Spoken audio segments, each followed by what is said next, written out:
ট্রাইব্যুনালে প্রসিকিউশনের দাখিল করা একটি অডিওতে শোনা যায় কারফিউ জারি করে আন্দোলনকারীদের শেষ করে দেওয়ার কথা বলছেন আনিসুল হক ও সালমান এফ রহমান। এছাড়া দুজনের বিরুদ্ধে জুলাই আন্দোলনে হত্যার পরিকল্পনা, উস্কানি ও প্ররোচনার 5টি অভিযোগ আনা হয়। সোমবার মানবতাবিরোধী অপরাধের মামলায় আন্তর্জাতিক অপরাধ ট্রাইব্যুনাল 1-এ হাজির করা হয় ক্ষমতাচ্যুত প্রধানমন্ত্রী শেখ হাসিনার উপদেষ্টা সালমান এফ রহমান ও সাবেক আইনমন্ত্রী আনিসুল হককে। পরে আন্তর্জাতিক অপরাধ ট্রাইব্যুনাল 1-এর চেয়ারম্যান বিচারপতি মোহাম্মদ গোলাম মর্তুজা মজুমদারের নেতৃত্বাধীন 3 সদস্যের বিচারিক প্যানেল সালমান ও আনিসুলের বিরুদ্ধে 5টি অভিযোগ গঠন করে বিচার শুরুর আদেশ দেন। 28 জুলাই, 4 আগস্ট এবং 5 আগস্ট মোট 30 জনকে হত্যার সাথে তাদের সংশ্লিষ্টতার অভিযোগে চার্জ গঠন করা হয়েছে।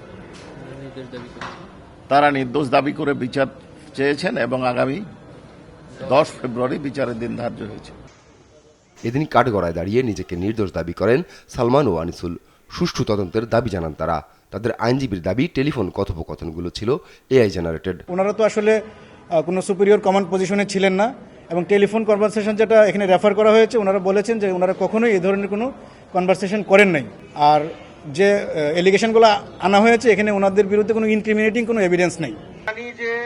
এদিকে লক্ষ্মীপুরে জুলাই আগস্টের মামলায় আসামি আওয়ামী লীগ নেতা হুমায়ুন কবিরকে জামিন দেয়ায় হাইকোর্টের মাজার গেটের সামনে বিক্ষোভ করেছে বিপ্লবী ছাত্র জনতা। প্রসিকিউটর মিজানুর ইসলাম জানান, শারীরিক অসুস্থতা বিবেচনায় শর্ত সাপেক্ষে জামিন দেওয়া হয়েছে হুমায়ুনকে। কালকে অনারেবল ট্রাইব্যুনাল 2-এ একজন লিভার সিরোসিসে আক্রান্ত, তার রিপোর্ট মেডিকেল থেকে আসছে। মেডিকেলের জন্য জেল ডক্টর দিয়েছেন, কাউন্টার সাইন করেছেন একজন সিভিল সার্জন এবং তা বিবেচনা করে অনারেবল ট্রাইব্যুনাল তার জামিন মঞ্জুর করেছেন। এদিন শাপলা চত্বরে গণহত্যার মামলায় 5 ফেব্রুয়ারির মধ্যে তদন্ত প্রতিবেদন জমা দিতে নির্দেশ দিয়েছেন আন্তর্জাতিক অপরাধ ট্রাইব্যুনাল 1। আপন অপু, দেশ টিভি, ঢাকা।